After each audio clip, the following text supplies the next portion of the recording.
কিউরিওফাইটের ঘোষলি call রেকর্ডিংয়ের মারাত্মক একটি হরর পডকাস্টে আপনাদের সকলকে স্বাগতম জানাচ্ছি। আমি কৌস্তভ। আজকের ঘটনাটি একটি বাস্তুকে কেন্দ্র করে ঘটে যাওয়া অত্যন্ত ভয়ঙ্কর এবং রহস্যময় এক ঘটনা, যেখানে এক নয় দুই নয় একসাথে 4টি ফ্যামিলি ধীরে ধীরে জড়িয়ে পড়েছিল এক অদ্ভুত অন্ধকারের মধ্যে। প্রথমে শুরু হয়েছিল কিছু স্মল অ্যাবনর্মাল ইনসিডেন্টস দিয়ে। মাঝরাতে দরজায় নক হওয়া, খালি ঘরে কারোর প্রেজেন্স ফিল করা, হঠাৎ বাড়ির কারুর অসুস্থ হয়ে পড়া। ফ্যামিলির মধ্যে অকারণে ডিস্টারবেন্স শুরু হয়, কিন্তু সময় যত এগোতে থাকে সিচুয়েশন ততটাই ভয়ঙ্কর হতে শুরু করে। কারণ একসময় তারা বুঝতে পারে তাদের সাথে যেটা ঘটছে সেটা নর্মাল কিছু নয়। একের পর এক মানুষ একই ধরনের জিনিস নোটিস করতে শুরু করে। রাত্রিবেলা কারোর হাঁটার শব্দ, ফাঁকা ছাদে আওয়াজ, বাড়ির নির্দিষ্ট কিছু জায়গায় অদ্ভুত হেভিনেস ফিল হওয়া। আর সবচেয়ে শকিং বিষয় হলো, এই সমস্ত ঘটনার পেছনে লুকিয়েছিল এক গুরুতর বাস্তুদোষ, যার এফেক্ট ধীরে ধীরে 4টে পরিবারের জীবনকে কমপ্লিটলি চেঞ্জ করে দিতে শুরু করেছিল। আর আজকের এই ঘটনাটার মাধ্যমেই আপনারা বুঝতে পারবেন আত্মবন্ধন করানোটা কতটা ইম্পর্ট্যান্ট। বিশেষ করে আপনারা যারা বাড়ি ছেড়ে হোস্টেলে, মেসে বা বাইরে বিভিন্ন জায়গায় থাকেন। কারণ অনেক সময় কিছু নেগেটিভ এনার্জিজ খুব নিঃশব্দে আমাদের লাইফের সাথে অ্যাটাচ হয়ে যায়, আর আমরা প্রথম দিকে সেটা বুঝতেই পারি না। তাই বলবো, আজকের এই ঘটনাটার কোনো অংশ মিস না করে পুরো ঘটনাটা শেষ অবধি শুনুন। আজকের এই এপিসোডটা আপনারা কোথা থেকে দেখছেন সেটা কিন্তু কমেন্ট করে জানাতে ভুলবেন না। ভিডিওটা ভালো লাগলে অবশ্যই লাইক করে শেয়ার করে দিন, অ্যান্ড নতুন হলে সাবস্ক্রাইব করুন। আপনারা যারা কিউরিওফাইট দেখছেন, শুনছেন, তারা যদি আমার সাথে এরকমই কোনো ঘটনা শেয়ার করতে চান, অথবা আমার থেকে কোনো স্পিরিচুয়াল হেল্প, অ্যাস্ট্রোলজিক্যাল প্রেডিকশন, তন্ত্রের রিগার্ডিং কোনো হেল্প চান, যোগাযোগ করুন আমাদের অফিসিয়াল হোয়াটসঅ্যাপ নম্বরে, যেটি হচ্ছে 6290675195। এই নাম্বারটি আপনারা ডেসক্রিপশন বক্সে পেয়ে যাবেন, এবং কমেন্ট সেকশনের একদম প্রথম কমেন্টে আপনারা এই নাম্বারটি পেয়ে যাবেন। তাহলে চলুন, আমি আর কথা বাড়াচ্ছি না, সরাসরি চলে যাচ্ছি কিউরিওফাইটের ঘোষলি কল রেকর্ডিং সিরিজের মারাত্মক একটি horror পডকাস্টে। Curiofied presents Ghostly Call Recording, a horror audio documentary by Kaustav Kumar. এবার ভয় পাবে তুমিও। হ্যালো স্বর্ণালী, কেমন আছো? হ্যাঁ দাদা, ভালো আছি। তুমি কেমন আছো?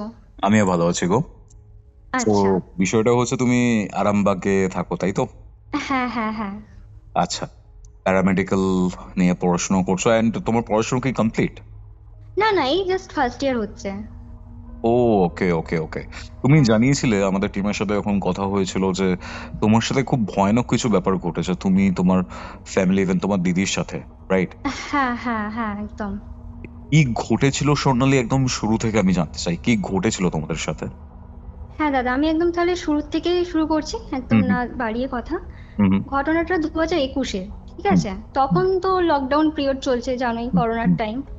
আর তখন আমাদের ফ্যামিলি বলতে ঠিক জয়েন্ট ফ্যামিলি বলবো না তোমায়, মানে বলে না হাড়ি আলাদা করে রান্না, বাট ঘরগুলো সাইডে এক কাছে না। হুম হুম আমরা 4টে ফ্যামিলি এক কাছেই থাকতাম। মানে আমি বলছি বুঝিয়ে, আমার বাড়ি মানে আমরা যে বাড়িটায় থাকতাম, হুম আমাদের বাড়ির ঠিক অপোজিটে ছিল আমার দাদুর বাড়ি, আর হুম। ঠিক বাঁ সাইডে ছিল আমার জেঠুর বাড়ি, আর ডান সাইডে ছিল আমার ছোট কাকুর বাড়ি। আচ্ছা। মাঝখানে একটা স্কোয়ার শেপের ওই কমন প্যাসেজ হয়, যেখানে সব গল্প হুম টল্প করে, এরকম একটা তৈরি ছিল। হুম হুম তো তখন মোটামুটি আমার জেঠুর ফ্যামিলিতে জেঠু, বড় মা, দাদারা যেমন থাকে, আমাদের ফ্যামিলিতে আমরা 5 জন, মা, বাবা, আমি, দিদি, ভাই। আর হুম। দাদু, ঠাকুমা, আর ছোট কাকুদের ফ্যামিলিতে কাকু, কাকিমা, আর ভাই, আর একটা দিদি আছে। সবার সেপারেট বাড়ি না সেপারেট ফ্ল্যাট, মানে না, রুম? হ্যাঁ, সবারই সেপারেট বাড়ি, কিন্তু একদম। হ্যাঁ, কিন্তু একই কাছে বাড়িগুলো, মানে একদম একই ফ্ল্যাট জমিতে, তাই সিস্টেম। তো? এক্স্যাক্টলি তাই। মানে ফ্ল্যাট যেমন হয় না কাছাকাছি সবকটা, তো হুম 4টে হুম বাড়ি আমাদের কাছাকাছি ছিল, হুম যার হুম ফলে না মাঝখানে স্কোয়ার শেপ একটা প্যাসেজ তৈরি হয়েছিল। হুম হুম হুম হ্যাঁ। তো আমার দাদু আর ঠাকুমা দাদুর বাড়িতে থাকতো। প্রত্যেকটা বাড়ি দোতলা ছিল। এবার হুম ব্যাপারটা হয়েছে, আমার দাদুর শরীর খারাপ ছিল, মানে প্যারালাইজ ছিল। তো তবে কথাবার্তা বলতো, মানে ওষুধ টষুধ চলতো। আর আমরা তো নিজেরাই টেক কেয়ার করতাম দাদুর।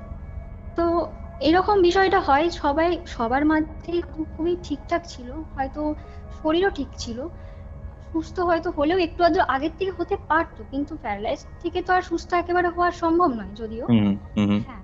তো এবার একদিন সন্ধ্যেবেলার দিকে আমরা সবাই মিলে গল্প করছি, বললাম না স্কোয়ার হুম স্টেপের যে প্যাসেজ আছে, তো গল্প করছি। দাদু এরকম হঠাৎ করে শুয়েছিল রুমের মধ্যে, হুম হুম এরকম চিৎকার করে বলছে, কি রে তুই এসেছিস কেন? হ্যাঁ তুই এসেছিস কেন, আমাকে নিয়ে যেতে এসেছিস? দেখ দেখ আমার ছোট ভাই এসেছে, কেমন আমাকে নিয়ে যেতে এসেছে। কি রে, হুম। এরকম মানে কথা বলে যাচ্ছে অনর্গল। আচ্ছা আমরা সবাই আচ্ছা। ছুটে গেছি, যে শরীর খারাপ যেহেতু না, যে কি হলো। গিয়ে আমরা সবাই মিলে বলছি কি হয়েছে, এরকম চিৎকার চেঁচামেচি করছো কেন? বলছে দেখ না আমার ছোট ভাই এসেছে। দিয়ে তখন আমরা সবাই মিলে তাকাচ্ছি, কই কে এসেছে? বলছে দেখ ওখানেই দাঁড়িয়ে আছে, আমি দেখতে পাচ্ছি, ও গেটের কাছে দাঁড়িয়ে আছে, এরকম করে বলছে। কিন্তু আমরা এটা শুনে আশ্চর্য হচ্ছি যে এখানে কেউ নেই। আর আমার দাদু যার কথা বলছে, যে ছোট ভাই, সে আসলে মৃত। সে আচ্ছা অনেকদিন আচ্ছা। আগেই মারা গিয়েছে। ওকে তো ওকে। এই মতো অবস্থায় আমার দাদুর এতটা উত্তেজিত হয়ে যাচ্ছে, তার শরীর তো অলরেডি খারাপ, পুরো অবনতির পথে যাচ্ছে। তখন আমরা সবাই মিলে ওষুধ দিয়ে একটু ঠান্ডা করলাম, তাকে শান্ত করলাম। হুম সেই হুম রাতের মতো দাদু ঘুমিয়ে গেল, কোনো হুম সমস্যা হুম হয়নি। হুম তারপরেও কিছু প্রবলেম হয়নি। ঠিক তার কিছুদিন পর, মানে এইভাবে ওই যে দাদু তার ছোট ভাইকে দেখলো, তারপরের থেকে না দাদুর শরীরটা আরো অবনতির দিকে যেতে থাকলো। তো এরকম হতে হতে খুবই দুঃখের বিষয় যেটা, দাদু আমাদেরকে ছেড়ে চলে গেল। তো দাদুকে আমরা হারালাম। দাদুর তার মৃত্যুর পর যে সমস্ত কাজ হয়, শ্রাদ্ধ শান্তি সবকিছু হচ্ছিল, স্মুথলি হচ্ছিল।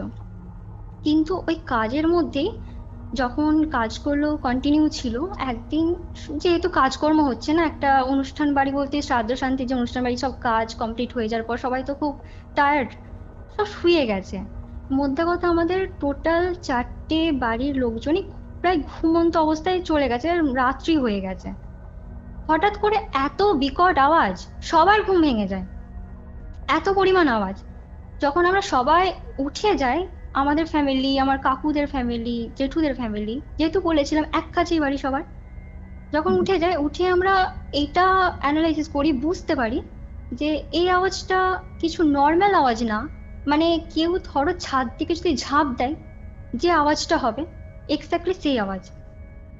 তো সেদিন রাত্রে আমরা আর কোনো সেরকম প্যানিক না করে, বা আমরা হঠকারী কিছু সিদ্ধান্ত নিইনি যে কি বা আমরা দেখতে যাব, এরকম কিছু না হুম। করে আমরা সেদিন রাতে নিজেদের মতো শুয়ে যাই। যেহেতু এমনিতেও একটা বাড়িতে শোকের ছায়া, তো আর অত কিছু ভাবিনি। ওই দিনের ব্যাপার গেল। দাদুর কাজ এবার শেষের মুখে কমপ্লিট হবে। আমার বাপির সাথে ঘটলো আরেক ঘটনা। সে আচ্ছা। ছাদেতে গিয়েছে, আমাদের বলেছিলাম দোতলা বাড়ি, ছাদেতে চাবি দিতে গিয়েছে। হুম হুম এবার দাদা দেখবে সে, যে সাদা ত্রিপল গুলো হয় ট্রান্সপারেন্ট, হুম হুম জল টল আটকানোর জন্য আমরা ইউজ করি। তো বৃষ্টির ঝাপটা আসতো বলে না, আমরা ওই গেটেতে ত্রিপলটাকে বাইরের সাইডে আটকে রেখেছিলাম। মানে গেটের ভেতরে না, গেটের অপোজিটে, বাইরে ছাদের দিকে। ঠিক আছে। আমার বাপি তখন চাবি দিতে গিয়েছে। বাপি যখন চাবি দিচ্ছে, বাপি স্পষ্ট বুঝতে পারছে যে ঠিক তার অপোজিটে ছাদের দিকে কেউ ওই ত্রিপলটাকে গোটাচ্ছে। কারণ ওই ত্রিপলের গোটানো যে খসখস আওয়াজটা না, বাপি খুব ভালো করে বুঝতে পারছে। আমার বাপি খুবই সাহসী। এবার সে যখন দেখছে এইরকম কেউ ত্রিপল গোটাচ্ছে, বাপি অতটা মানে না ভয় পেয়ে থতমত খেয়ে না এসে, চুপচাপ চাবি দিয়ে নিজের মতো করে এসে একদম চলে এসেছে নিচে। এসে ওই যে বসলো, আমার বাপি সেই চোখ বিস্ফারিত, চুল ফুল কেমন ঘেটে ঘুনে গেছে, হুম কিছু কথা বলছে না, একদম স্টুপ, মানে একদম চুপ হয়ে স্টপলি বসে আছে। দিয়ে তখন আমরা সবাই জিজ্ঞাসা করলাম যে কি হুম ব্যাপার, তুমি এরকম বসে আছো কেন, কিছু কি হয়েছে, শরীর খারাপ করছে? যেহেতু রিসেন্ট দাদুর এরকম অবস্থা হলো, স্বভাবতই বাপির একটু তো খারাপ লাগবে না। এবার আমরা তো ভেবেছি বাপির শরীর টরীর খারাপ করেছে। 5 থেকে 10 মিনিট কোনো কথা নাই, সে চুপ করে ওইভাবেই বসে আছে। আমাদের হুম বাড়িতে রুমে এসি চলছিল, কিন্তু সে দেখছি এসি চলছে কি, যে সে ঘেমে পুরো একদম ঘেমে যাচ্ছে, স্নান করে যাচ্ছে, এরকম অবস্থা। দিয়ে তখন 10 মিনিট পর বলে আমাকে জল দাও একটু। জল দিল, জল খেলো। তারপরে বলছে এরকম জল খাওয়ার পরে এইভাবে বলছে ছাদে কেউ আছে। আমরা তখন অবাক যে ছাদে কেউ আছে মানে। বলছে হ্যাঁ ছাদে কেউ দাঁড়িয়ে আছে, আমি স্পষ্ট বুঝতে পারছি ছাদে কেউ দাঁড়িয়ে আছে। তখন আমরা বলছিলাম দাঁড়িয়ে আছে মানে ঠিক বুঝলাম না, তুমি কি বলতে চাইছো আমাদেরকে বলো বুঝিয়ে। বলছে আমি যখন চাবি দিচ্ছিলাম ওই ট্রিপলটা যেটা ছাদের অপোজিটে রয়েছে গেটের, ও কেউ গুটাচ্ছে আর সেই খসখস আওয়াজটা আমি শুনতে পেয়েছি, আর ও যে দাঁড়িয়ে আছে আমি সেটা বুঝতে পারছি। আমরা তখন ভাবলাম যে বাপি তো আর ভুল বুঝবে না, কারণ এতটা সাহসী মানুষ এইভাবে এসে ভয় পেয়ে গেছে, নিশ্চয়ই কিছু বুঝেছে। তো আমরা বাপিকে বললাম ঠিক আছে, আজকে আমরা রাত্রিবেলা কেউ আলাদা শুবো না, এক কাছেই শুবো একই রুমে। সেদিন রাত্রে আমরা সবাই ঘুমিয়ে গেলাম। তারপরে তো দাদুর কাজ কমপ্লিট হয়ে গেল। তারপরে কিছুদিন যাবৎ কোনো প্রবলেম হয়নি। কিন্তু প্রবলেমটা শুরু হলো সেই দিন থেকে, মানে শুধুমাত্র যে আমাদের বাড়িতে হয়েছে ঘটনাটা তা না, এই যে বিষয়টা এটা আমাদের বাড়ি আমার কাকিমাদের বাড়িতেও ঘটেছে। ইভেন আমার জেঠুর বাড়িতেও কিছুটা কিছুটা হয়তো সিমটম দেখা গেছে। যেমন আমি বলি, আমার কাকিমা দুপুরবেলা, কাকু স্কুলে গিয়েছে, বসে আছে পড়ন্ত একদম বিকেলের টাইম, আর দুপুর একদম খুবই রোদ, আহ কোথাও হাওয়া নেই, বাতাস নেই, ঝড় নেই, কিচ্ছু নেই, কাকিমা বসে আছে। পিতলের যে কলসিগুলো হয়, হঠাৎ করে জি। কলসিটা উপর হয়ে পড়ে গেল, দিয়ে বাঁ সাইড থেকে ডান সাইড, ডান সাইড থেকে বাঁ সাইড, পুরো সেই গোড়ালুটি খাচ্ছে, যেভাবে কোনো ফুটবলকে আমরা যদি খেলি এদিক ওদিক করি বাচ্চারা করে সেই রকম। শুধু তাই নয় দাদা, ওটা গোড়াগড়ি খেতে খেতে স্টিল আবার দাঁড়িয়ে গেল। এই বিষয়টা আমার কাকিমাদের বাড়িতে ঘটেছিল। এবার বলি, কাকিমাদের বাড়িতে শুধু এইটুকুনি হয়েছে, সেটা কাকিমা আমাদেরকে পরে শেয়ার করেছে, তখন মতো কিছু বলেনি। এবার হলো আরেকদিন কি হয়েছে না, অমাবস্যার রাত ছিল তখন, আর যেহেতু বলেছিলাম যে একটু গরমকাল ছিল, খুবই গরম, আমি আর দিদি আমরা ঠিক করি যে রাত্রিবেলা ছাদেতে চার্জার নিয়ে পড়তে যাব। যেমন ভাবা তেমন কাজ, চার্জার নিয়ে রাত্রির দিক করে আমরা দুজনে পড়তে গেছি ছাদেতে। এবার আমি পড়ছি, হঠাৎ করে আমার মনে হলো, আমি যে বললাম 4টে বাড়ি কাছাকাছি, আর আমার জেঠুদের বাড়ির ছাদ থেকে দাদুদের বাড়ির ছাদ টপকে যাওয়া যেত, মানে লাফিয়ে যাওয়া যেত, এতটাই ক্লোজ ছিল। আচ্ছা। হ্যাঁ। এবার আমি পড়ছি, পড়তে পড়তে আমার হঠাৎ করে কি মনে হয়েছে যে জেঠুদের বাড়ির ছাদে কেউ হয়তো আমাদেরকে নোটিস করছে, দেখছে আর লুকিয়ে যাচ্ছে। আমি ভেবেছি ওটা জেঠুর ছেলে আমাদের সঙ্গে মজা করছে। আমি তখন দিদিকে বলছি দেখ দিদি ওখানে মনে হয় দাদা আছে, আমাদেরকে ভয় দেখানোর চেষ্টা করছে। ও তখন ঘুরে আমাকে বকে দিল, তোর পড়ার মন নেই, তুই শুধু এদিক ওদিক তাকাস, চুপচাপ পড়, আমাকে বকে দিল। হ্যাঁ ঠিক আছে, আমি হয়তো ভুল দেখছি। যেই মাত্র বইয়ের থেকে মুখটা করব, দেখলাম স্টোন চিপ ছুটছে, আমার গায়ে স্টোন চিপ এসে লেগেছে। আমি দিদিকে আচ্ছা। বললাম দিদি দেখ, দাদা কিন্তু বাড়াবাড়ি করছে, ও কিন্তু এবার স্টোন চিপ ছুটছে, ওটা যদি আমার মাথায় টাথায় লেগে যায় কি হবে বলতো। ও তখন আরো রেগে গেছে, বলছে তুই কি পড়াশোনা করতে এসেছিস নাকি এইসব দেখতে এসেছিস। দিয়ে ও যে বলছে কথাগুলো তারই মাঝে ওর গায়েও একটা স্টোন চিপ এসে লাগে। তখন ও বুঝতে পারে না আমি কথাটা মিথ্যে বলছি না, আমি সত্যি দেখছি আর সত্যি আমার গায়ে স্টোন চিপ লেগেছে। দিয়ে আচ্ছা। আমরা আচ্ছা। দুজনেই যখন ওই ছাদের দিকে তাকালাম একসাথে, মানে যেটা দেখলাম দুজনেই আমরা ভাবিনি যে এরকম কিছু দেখবো। আমরা যেটা দেখলাম যে ওখানে যে ছিল, যে আকৃতিটা দাঁড়িয়ে ছিল, সে, হুম। যে এন্টিটা, এক প্রকার এন্টিটিই বলবো ওটা, কারণ ও এক লাফে জেঠুদের ছাদ দিকে দাদুদের ছাদে লাফিয়ে কোথায় অন্ধকারে ভ্যানিশ হয়ে গেল। এবার বলি, আমরা যে বলছিলাম ওটা দাদা ছিল, ওটা দাদা ছিল না। কারণ কোনো মানুষের পক্ষে এইভাবে অন্ধকারের মধ্যে ঝাঁপ দিয়ে মিলিয়ে যাওয়া সম্ভব নয়, কারণ আমরা তো চার্জার লাইট নিয়ে গেছিলাম, হুম হুম হুম একটু হুম। হলেও তো দেখতে পেতাম কোনো মানুষ, কারণ বলেছে খুবই ক্লোজ আমাদের ছাদগুলো, একে অপরের ছাদ দেখা যায়, কোনো মানুষ যদি অন্য ছাদে গিয়ে দাঁড়ায় তো আমি দেখতে পাবো না যে ওখানে দাঁড়িয়ে আছে, কিন্তু কেউ কোথাও নেই। আচ্ছা। তো আচ্ছা। তারপরে আমি আর দিদি একদম মানে ওখানে আর এক মুহূর্ত সময় নষ্ট না করে একদম নিচে চলে এসেছি। এসে একদম মা বাপির কাছে খুব মতো করে হাঁপাচ্ছি। দিয়ে তারা আমাদেরকে জল টল দিয়ে শান্ত করে বলে, কি হলো তোরা ছাদ দিকে এরকম হুড়মুড় করে কেন নেমে চলে এলি, কি দেখলি নাকি। দিয়ে মা ভেবেছি কি এমনিই বলছেন কি দেখলি, ওই জন্য বলছি কি দেখলি নাকি। দিয়ে তখন আমি আর দিদি বলছি, মা আমরা এইরকম দেখেছি জানো, জেঠুদের ছাদে কেউ ছিল, লাফিয়ে দাদুদের ছাদে গিয়ে কোথায় মিলিয়ে গেল, আমরা তাকে খুঁজে পাচ্ছি না, কিন্তু ওটা কে ছিল।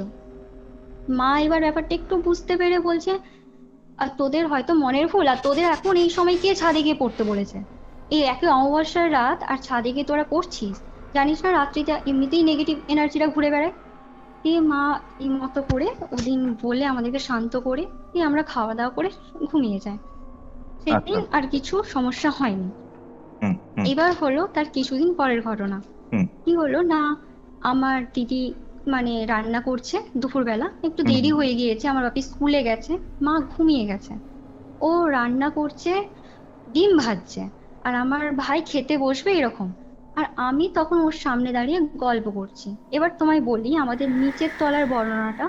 দুয়ার ছিল লম্বা একদম, দুটো রুম ছিল, একটা কিচেন আর হচ্ছে একটা ওয়াশরুম। এবার কিচেনটা যেদিকে ছিল তার অপোজিট দিকেই ছিল ওয়াশরুম, বুঝলে? হুম হুম এবার হুম আমি দিদি কিচেনে রান্না করছে, আমি ওর দিকে ঘুরে গল্প করছি, তো আমি বাথরুমের দিকটা আমার পেছন দিক করে আমি দাঁড়িয়ে আছি, দিয়ে আমি গল্প করছি। হঠাৎ করে আমি শুনলাম দাদা বাথরুমটা নড়ে উঠলো। এবার আমি আচ্ছা। প্রথমে ক্যাজুয়ালি নিলাম, নড়েছে নড়েছে। তারপরে আবারও সেকেন্ড টাইম বাথরুমটা নড়ে উঠলো। বাথরুম কি করে নড়তে পারে, মানে বাথরুমের ভূমিকম্পের মতো? গেটটা, বাথরুমের গেটটা, সরি এখানে একটু আচ্ছা। আমার মিস্টেক হয়েছে, বাথরুমের গেটটা। হ্যাঁ, ওকে ওকে ওকে। হ্যাঁ হ্যাঁ নড়ে উঠলো। দিয়ে এবার আমি দিদিকে বললাম দেখ দিদি বাথরুমের গেটটা না নড়ছে। হুম হুম এবার ও তখন বলছে স্যার হয়তো বাতাসের জন্য হচ্ছে, কারণ অনেক সময় সেই বাতাসের চাপের কারণে হয়ে থাকে না, একদিকটা বন্ধ করলে আরেক হুম দিকটা হুম একটু হুম হুম নড়ে হুম। ওঠে জানলা বা গেট। তো আমি বললাম হ্যাঁ হবে হয়তো।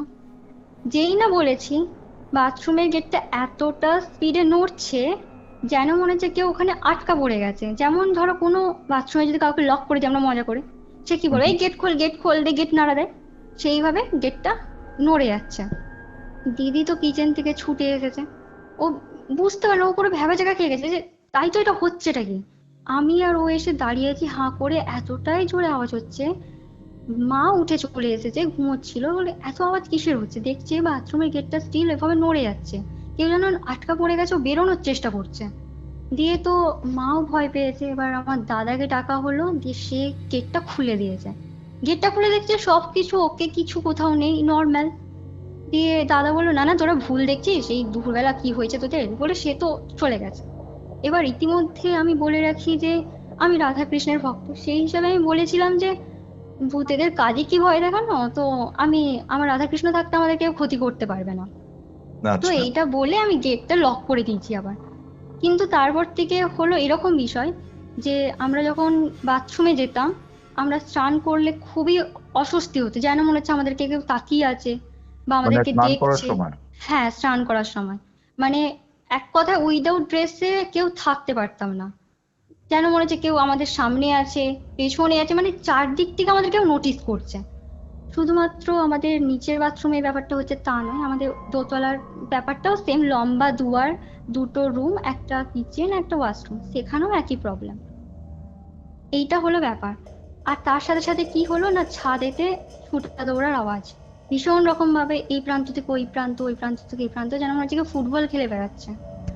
আর আর কি হলো, সেদিনের মতো আর কিছু হয়নি, কিন্তু বাথরুমের গেটটা যে নড়ার ব্যাপারটা, ওটা প্রায় এক দুদিন ছাড়া ছাড়াই হতো। এবার হলো একদিনের যেটা বিষয়, আমি আর দিদি পড়ছি, দোতলায় পড়ছি, যে রুমটাতে শুধুমাত্র সেই রুমেই লাইটটা জ্বলছে, হুম বাকি সব জায়গায় আমরা লাইট নিভিয়ে দিয়েছি, কারণ কি কি করতে লাইট জ্বেলে রাখবো, তাই না? আমরা শুধু রুমের মধ্যে আছি, রুমটায় লাইট জ্বলছে, দুয়ারের লাইট অফ।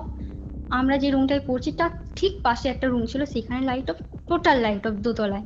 আর নিচের তলায় তো মা বাপি ভাই আছে, তো ওরা লাইট ফাইট জ্বেলে রেখে কাজ করছে। তো দাদা আমি পড়তে পড়তে দিদি আমার সাথে একটু আধটু গল্প করছে, তো আমি ওর দিকে তাকিয়ে আছি, তাকিয়ে তাকিয়ে গল্প হ্যাঁ হ্যাঁ বলে রেসপন্স করছি। হঠাৎ করে আমার কি মনে হলো, হয়তো আমাদের দুজনকে কেউ লুকিয়ে লুকিয়ে দেখছে।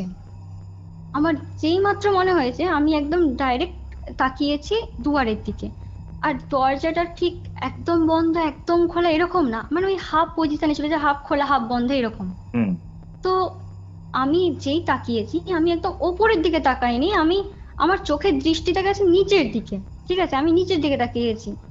তো আমি তাকিয়ে যেটা দেখলাম, কেউ একজন ছুটে পাশের রুমে যেতে চাইলো, তার আমি পাটা দেখেছি। এবার আমি তোমাকে বুঝিয়ে বলছি কিভাবে।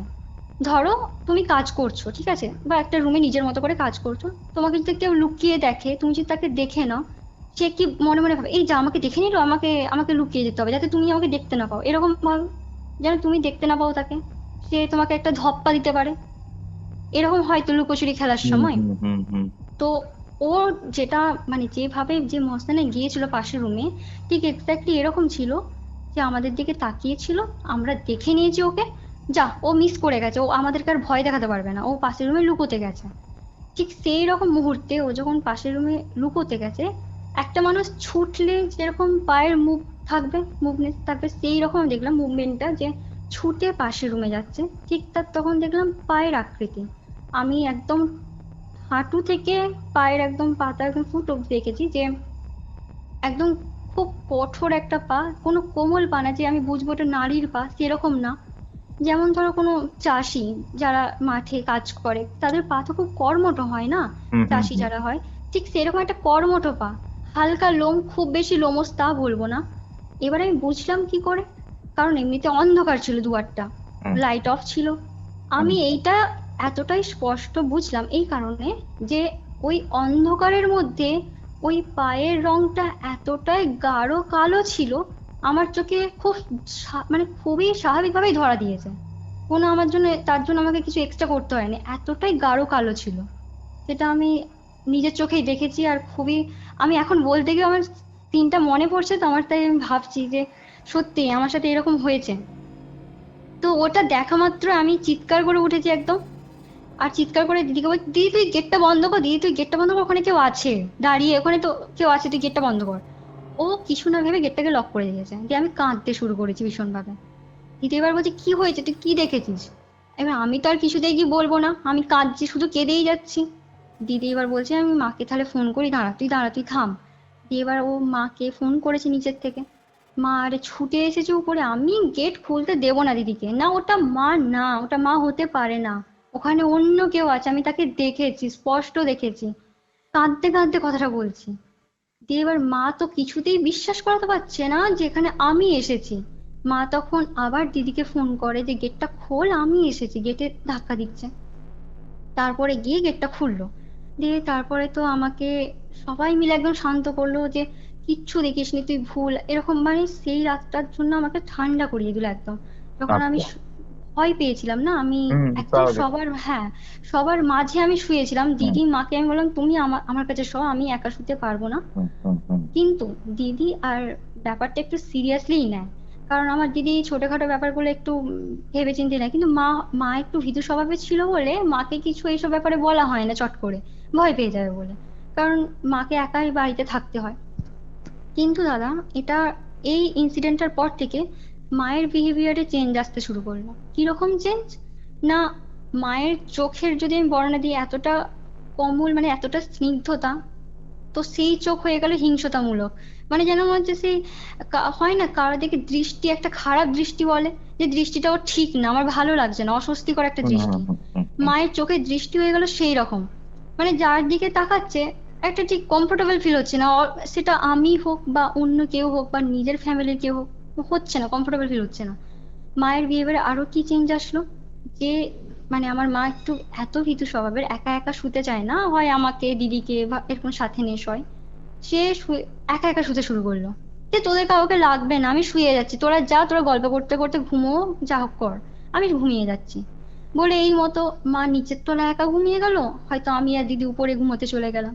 আমরা এটা নিয়ে, ব্যাপারটা নিয়ে হয়তো আলোচনা করতাম দুই বোনে, যে কি হলো মায়ের এরকম হঠাৎ করে একা একা শুতে লাগছে, আর কি হলো, সম্পর্ক খারাপ কিরকম, না, মা এত বাজে কথা বলে দিচ্ছে একে ওকে, মানে কি বলছে তার হয়তো নিজের মানে ভাবনা চিন্তাতে নাই, যে আমি কি বলছি, কাকে বলছি কথাটা।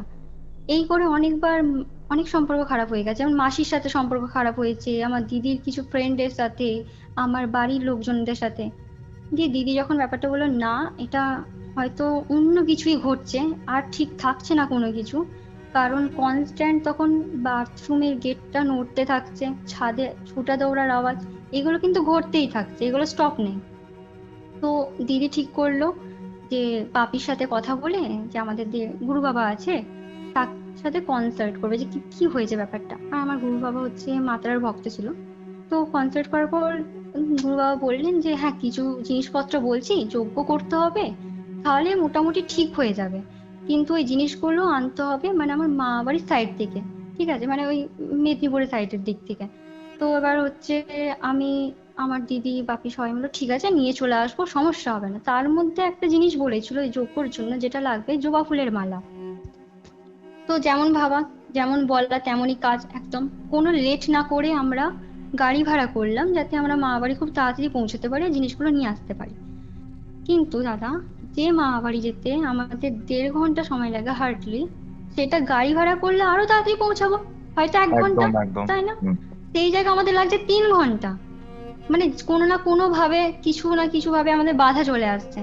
তার থেকে বড় কথা, যেখানে মানে ওই ওই মানে কি বলবো, মেদিনীপুরের সাইড মানে বুঝতেই পারছো তো, ফুলের চাষ তো খুবই হয় ওইদিকে। হুম এত হুম ফুল হুম। পাওয়া যায়, সেখানে জবা ফুল পাওয়া যাচ্ছে না কোথাও। এবার জবা ফুল ছাড়া তো একটা জিনিস অমিট হলো মানে তো তোমার হবে না কাজটা কমপ্লিট। এবার জবা ফুল লাগবেই। দিদি তখন ঠিক করলো যে ওর একটা ফ্রেন্ডকে ফোন করবে যে জবা ফুলের জন্য ব্যবস্থাটা করে দেয়। সেই মতো করে ফ্রেন্ডকে ফোন করলো, সে জবা ফুলের ব্যবস্থা করেও দিল, ইভেন আমাদেরকে দিয়েও গেল।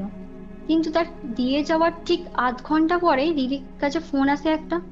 ফোন এসে দিদি যে ফোনটা রিসিভ করলো, আমরা তো সামনে আছি, কারণ আমরা ওই জিনিসগুলো সব নিতে গিয়েছিলাম একসাথে। দিদির ভয়েস টোটালি চেঞ্জ, যে তোদের কিছু হয়নি তো, কি কি হয়েছে, কিছু হয়নি তো, এরকম ভাবে বলছে। দিয়ে তখন আমরা তখন একটু ভয় পেয়ে গেলাম, কি হয়েছে। তারপর দিদি ফোন রাখার পর যেটা বললো, বললো যে আমার যে ফ্রেন্ডটা জবা ফুলের মালাটা দিতে আসছিল না, আমি বললাম হ্যাঁ। বলছে ওদের বাড়িতে আগুন লেগে গেছে, গ্যাস লিক করে কি হচ্ছে, আগুন লেগে গেছে? আগুন লেগে গেছে। মানে লিটারেলি ওরা সবাই অবাক যে কোনোভাবেই সম্ভব নয় আগুন লাগা, সেই জায়গায় গ্যাস লিক করে আগুন লেগে গেছে। ওদের রান্নাঘরের কোনো সরঞ্জাম ঠিক নেই, ইভেন বেডরুমের কিছু জিনিস পুড়ে গেছে। মোটামুটি ওরা সুস্থ আছে, কিছু হয়নি, কিন্তু ক্ষত তো হয়েছে বাড়ির রুম, ফার্নিচার এগুলো। তো হুম এটা হুম একটা হুম। ব্যাপার।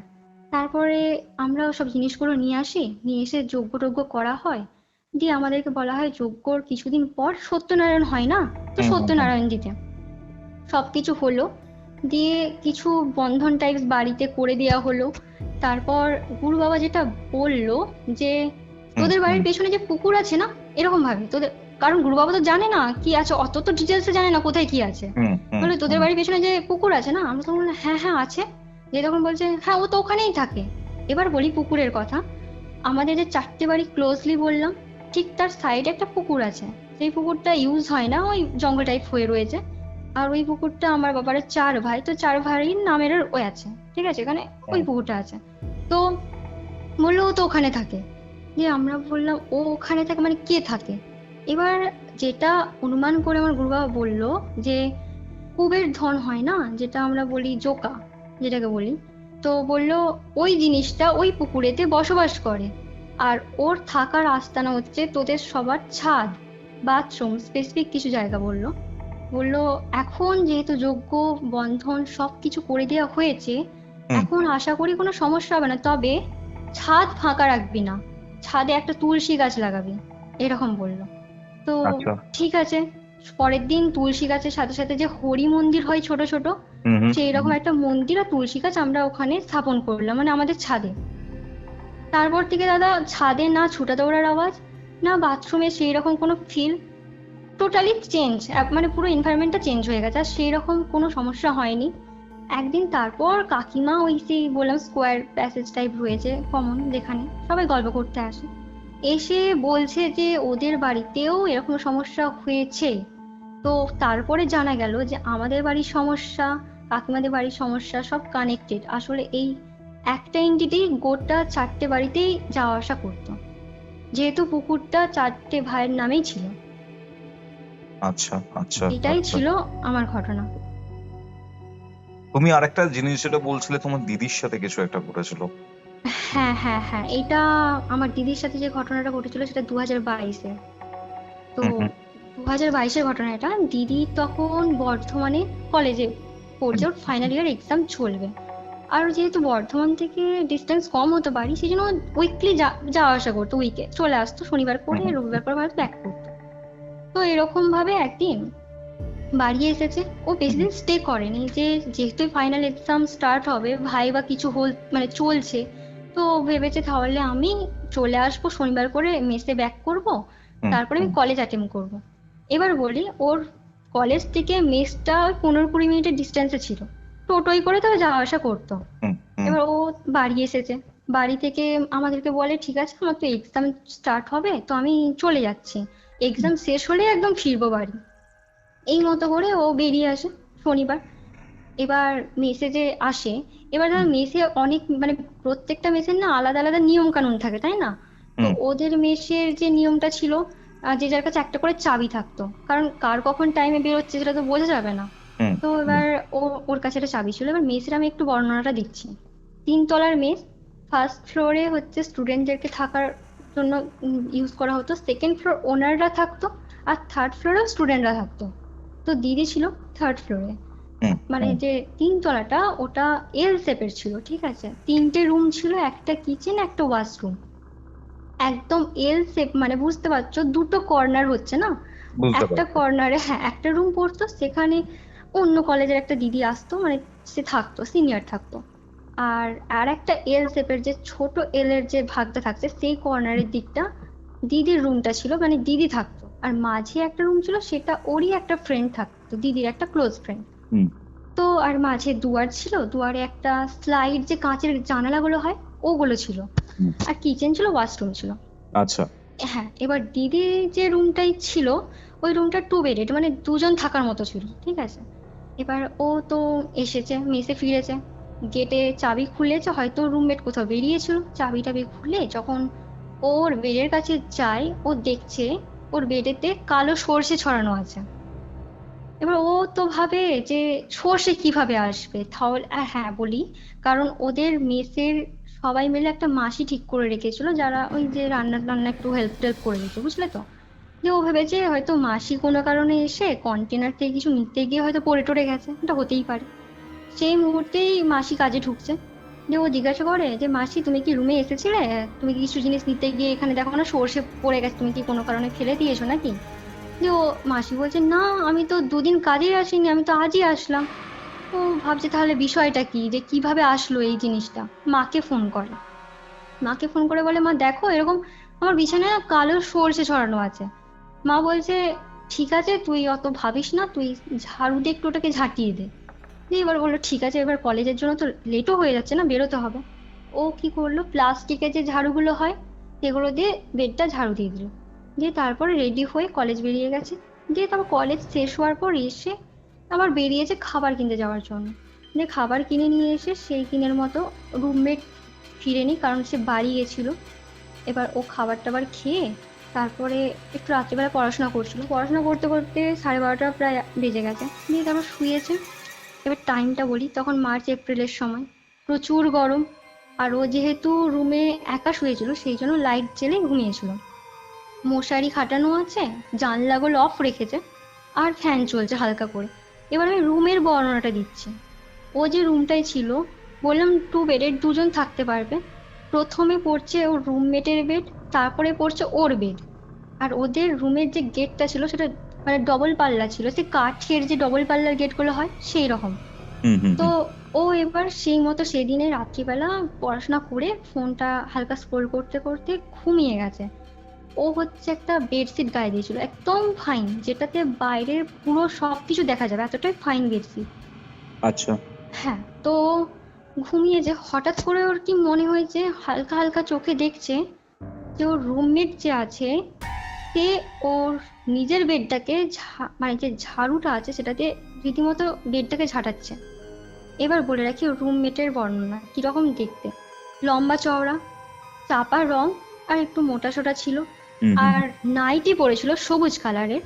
আর চুলটা পুরো খোপা করে বেঁধেছিল, গরমকালে মেয়েরা যেভাবে চুল বাঁধে খুব কষ্ট হলে একদম খোপা করে হুম হুম মাথায়, হুম হুম। সেইভাবে।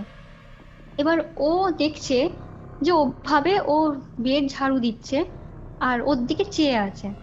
দিদি তখন ভাবছে হয়তো রুমমেট এসেছে, বাড়ি বাড়ি গিয়ে চলে এসেছে, হয়তো শোবে বলে বেড ফেড ঝাড়ু দিচ্ছে তারপর ঘুমিয়ে যাবে।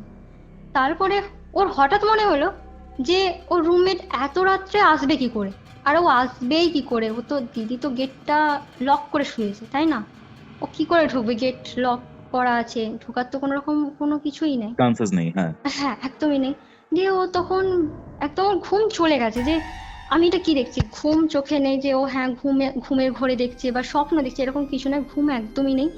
ও দেখতে পাচ্ছে এবার সবটা নিজের চোখে যে ওর রুমমেট স্টিল ওর দিকে তাকিয়ে, মানে চোখের পলক পড়ছে না, একদম মানে কি বল, তীক্ষ্ণভাবে তাকিয়ে, যেটাকে বলে, তাকিয়ে আছে। আর ওই বেডটাকে ঝাড়ু দিচ্ছে, প্লাস্টিকের যে ঝাড়ুগুলো হয় সেগুলো দিয়ে। যেটা সব থেকে অবাক করা বিষয়, কোনো নর্মাল মানুষের ক্ষেত্রে এটা সম্ভব নয়।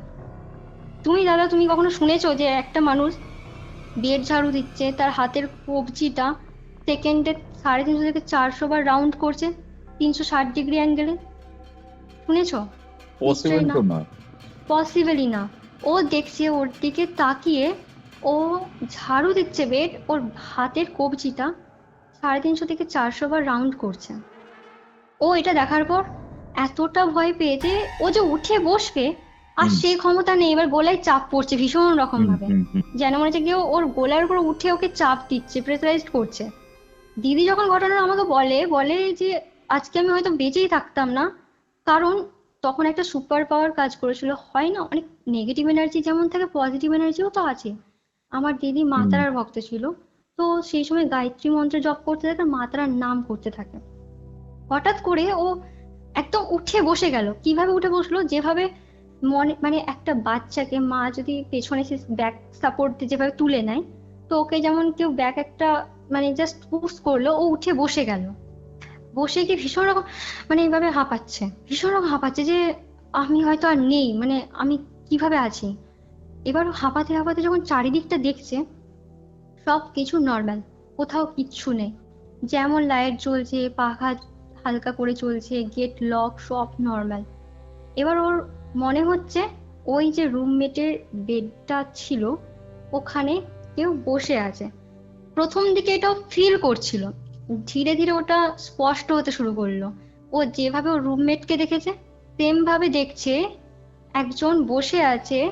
আর তার ড্রেস আপটা ঠিক এই রকম, যে মসজিদে যখন কোনো পুরুষেরা যায় যে কুর্তা টুপি যেভাবে পরে, হুম হুম হুম হুম। সেইভাবে বসে আছে, পায়ের উপর পা তুলে। আর পান মশলা জাতীয় কিছু জিনিস চেবাচ্ছে, যেটা স্মেল গোটা ঘরে একদম মানে বোঝা যাচ্ছে। তো দিদি এবার মনে মনে ভাবছে যে আমাকে তো এই রুমটা থেকে বেরোতে হবে। এবার বলি ওই 3rd ফ্লোরে তখন দিদি আর একদম কর্নারে একটা দিদি ছিল, আর কেউ ছিল না। এবার ও ভাবছে আমি যদি বিছানা থেকে নেমে গেট খুলতে যাই, যদি আমার বেডের তলায় কেউ থাকে, তখন আমার কি হবে। আমি একটা কাজ, ও কি করেছে বলছে আমি একটা কাজ করি, যে আমি একদম লাফিয়ে রুমমেটের বেডটায় যাব, দিয়ে গেটটা খুলবো। ওর সেই মতো লাফ দিয়েছে। ও বুঝতে পারছে ওর বেডে যেখানে লাফ দিয়েছে পাশে কেউ বসে আছে, কারণ জায়গাটা পুরো ডেবে রয়েছে, একদম জায়গাটা ডেবে রয়েছে, যে আচ্ছা। বসে থাকলে যে যেমন ডেবে থাকে না, পুরো ওরকম হয়ে আছে। আর ও তো মানে স্পষ্টভাবে দেখতেও পাচ্ছে জিনিসটাকে, কারণ ও বলছে বর্ণনা যে এরকম এরকম ভাবে ও ছিল। এবার ও গেটটা যে খুলবে, গেট আর খুলছে না। এতটাও জোর দিয়ে আটকে ও ঘুমোতে যায়নি যে গেট খোলা যাবে না। অনেক চেষ্টা করার পর এক সময় ওর হাতটা যায় কেটে। তারপর ও কোনোভাবে, যেহেতু বললাম 2 পাল্লার গেট ছিল, একটা পাল্লা খুলেছে, খুলে একদম ছুটে সেই দিদির কাছে গেছে, যে কর্নারে একটা রুম ছিল সেখানে। তো সেখানে গিয়ে রীতিমতো গেট চাপড়াচ্ছে যে দিদি গেট খোলো, দিদি গেট খোলো। সে ভেতর থেকে সাড়া দিচ্ছে, হ্যাঁ হ্যাঁ আমি আসছি দাঁড়া। দিয়ে পুরো পিন অফ সাইলেন্ট, কোথাও কিছু নেই, যেন মনে হচ্ছে কেউ হয়তো কাউকে ডাকেইনি, সবাই সবার মধ্যে ঘুমোচ্ছে, এরকম একটা। ও দেখছে পেছন ফিরে গোটা 3rd ফ্লোর অন্ধকার, শুধুমাত্র ওর রুমের যে এক পাল্লা থেকে আলোটা আসছে, সেই যে আভাটা।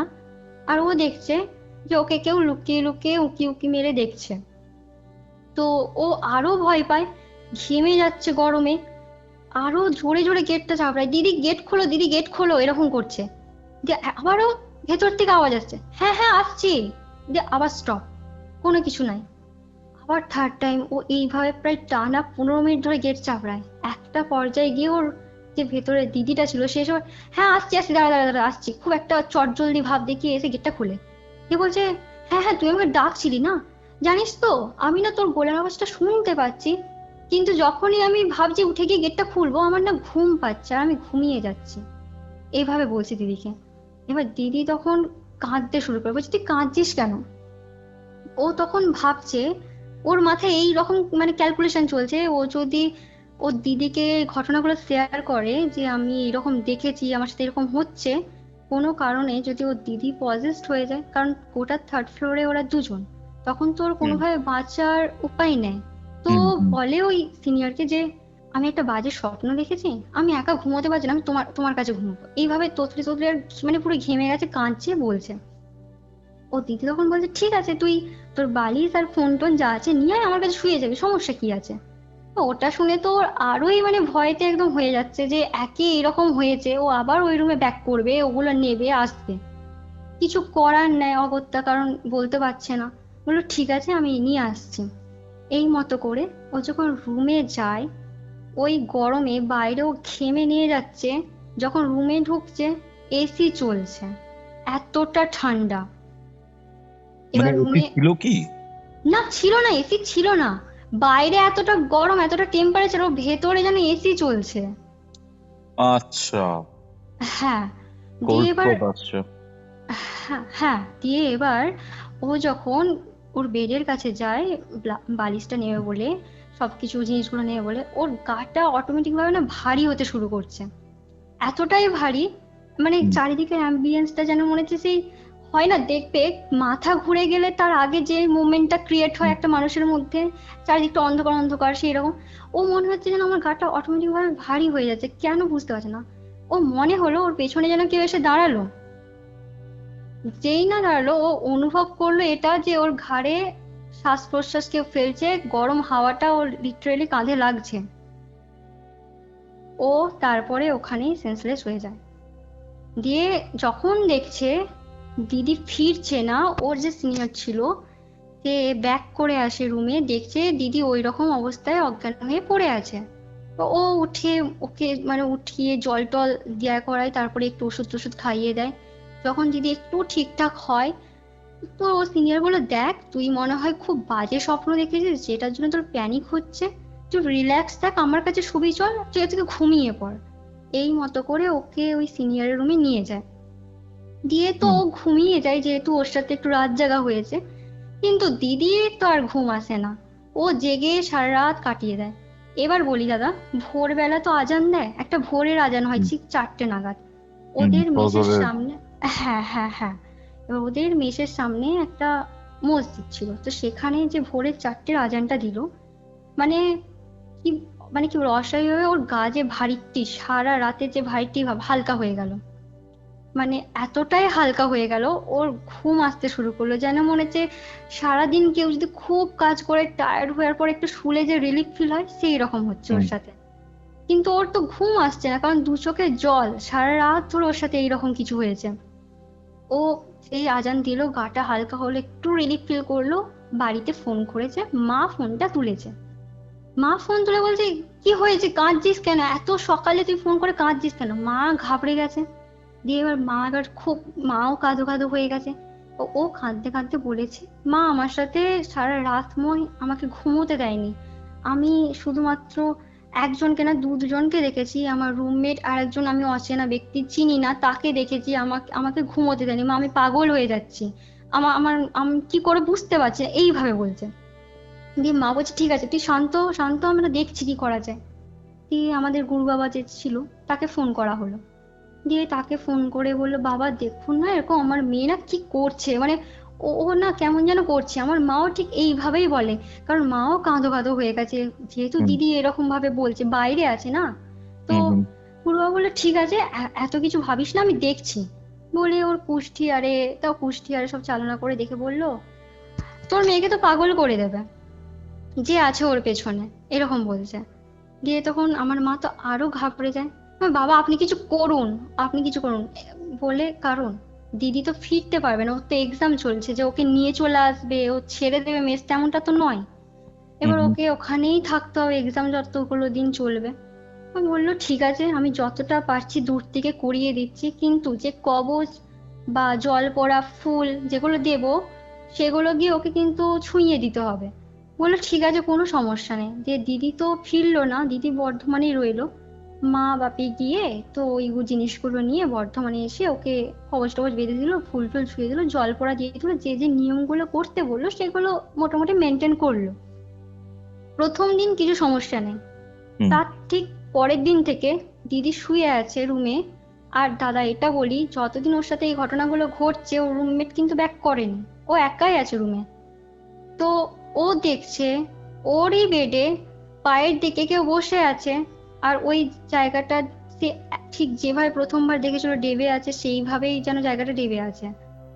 তা না, শুধুমাত্র ওটা না, ও রাত্রিবেলা বেডে শোয়ার আগে তো বেড ঝাড়ু দিয়ে শোয়, আর সকালবেলা উঠে বেডটা ঝাড়ু দিয়ে দেয় যাতে একটু ঠিকঠাক লাগে দেখতে।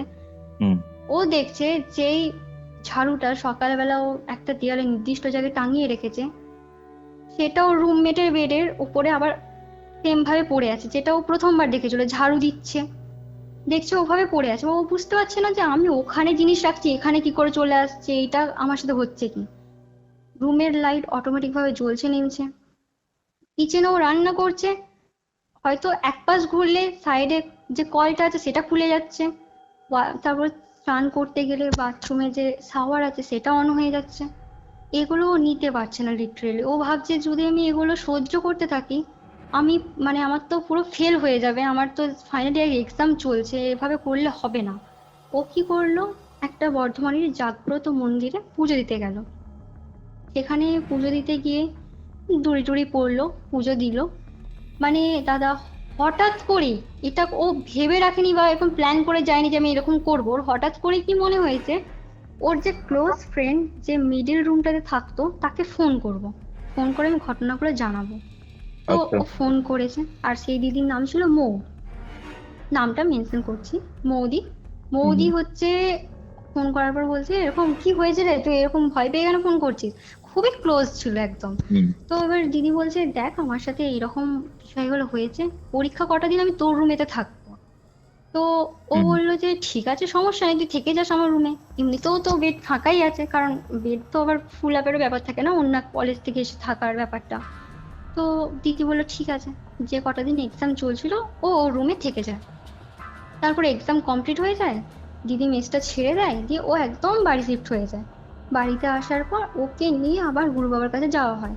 দিয়ে গুরু বাবা আরো ভালো করে যে কবচগুলো দিয়েছিল সেগুলো আবার নতুন করে বানিয়ে ওকে আবার ওর নামে স্পেশালি পুজো টুজো দিয়ে মোটামুটি কায়দা করে নিয়েছিলাম, যেহেতু কিছু সমস্যা হয়নি দিদির সাথে আর। কিন্তু সমস্যা শুরু হলো মৌদির সাথে। কি রকম, ও সবার মাঝে আছে অথচ ও একজন অন্য কারো উপস্থিতি অনুভব করছে। ও এরকম হঠাৎ করে ফ্রেন্ডদের মাঝে সবাই গল্প করছে, হঠাৎ করে বলছে দেখ দেখ ও কেমন হেঁটে চলে চলে গেল। সবাই পেছন দিকে দেখাচ্ছে কে হেঁটে গেল, কেউ তো নেই, তুই কি পাগল হয়েছিস। বলছে আরে দেখ না, ও তো এক্ষুনি হেঁটে গেল এখান দিয়ে, আমি দেখলাম, তোরা কেন দেখতে পাচ্ছিস না। বলছে আরে কে হেঁটে গেছে। ওরা সবাই মিলে ভেবেছে কি মৌদির ট্রেস যাচ্ছে, ওর বাড়ি চলে যাওয়া উচিত। তো মৌদিকে বললো তুই একটা কাজ কর, তুই না বাড়ি যা, বাড়ি থেকে কদিন ঘুরে আয়, তোর মনে হয় একটু স্ট্রেস ফিল হচ্ছে। ও বলছে হতে পারে, তাহলে আমি বাড়ি যাই। বাড়ি এসেছে, আর মৌদি মা বাবার একমাত্র মেয়ে, আর দেখতে শুনতে একদম ঠিকঠাক, আর চুল দিদির সেই লম্বা বড়, এতটাই বড় ওকে বিনিয়ে শুতে হতো যখন ও ঘুমোতো না, বিছানা থেকে হুম। রীতিমতো মানে সে লুটোপুটি খেতে একদম মেঝেতে। আর খুবই শরীর মানে শরীর স্বাস্থ্য একদম ঠিকঠাক ছিল। তো বাড়ি এলো, বাড়ি এসে দোতলায় ওর যে নিজস্ব রুম ছিল সেখানে ও ঘুমোচ্ছে, ঠিক আছে, একদিন রাত্রিতে ঘুমোচ্ছে। ওর মনে হচ্ছে চুল বেয়ে কেউ উঠছে, আমি আগেই বলেছিলাম চুলটা এতটাই লম্বা, নিচে লুটাপুটি খেত পুরো একদম মেঝেতে। তো ওর মনে হচ্ছে চুল বেয়ে কেউ যেন উঠছে। কিভাবে মনে হচ্ছে, ধরো একটা কোনো মেয়ে যদি চুল ধরে টান দেয় একটা টান অনুভব হয় না, ও সেরকম টান অনুভব করছে, ঘুম ভেঙে গেছে, উঠে গেছে। ও দেখছে যে না, কিছুই কোথাও নেই, আমার চুল তো একদম ঠিকই আছে, টানটা তাহলে লাগলো কোথায়। দিয়ে ও তখন ভাবছে যে আমি তাহলে কি স্বপ্ন দেখলাম, বা কোনো কারণে হয়তো বালিশে টান লেগেছে। সেটা নিয়ে আর ভাবেনি, ও ঘুমিয়ে যায়। ঠিক আবার তার দুদিন পর ও ঘুমোচ্ছে রাত্রিতে, ওর গায়ে না ঠান্ডা ঠান্ডা ফিল হচ্ছে। দিয়ে এবার ও বলছে ঠান্ডা ফিল হচ্ছে কেন হবে, ও উঠে গেছে, এতটাই ঠান্ডা, মানে সে বরফ লেগে গেলে হাতে যেমন হয় সেই রকম টাইপের হুম। হুম। ঠান্ডা একদম, মানে যে সরীসৃপ জাতীয় কিছু হয়তো গায়ে লাগলো এরকম। উঠে গেছে, উঠে গিয়ে লাইট জ্বালিয়ে দেখছে বেডশিট খুলে যে কাল সাপ। কি ঠিক আছে, বলছো গো? কাল সাপ, হ্যাঁ। এবার বলো দাদা, দোতলার ওই জায়গায় একটা রুমেতে সাপ কি করে আসবে।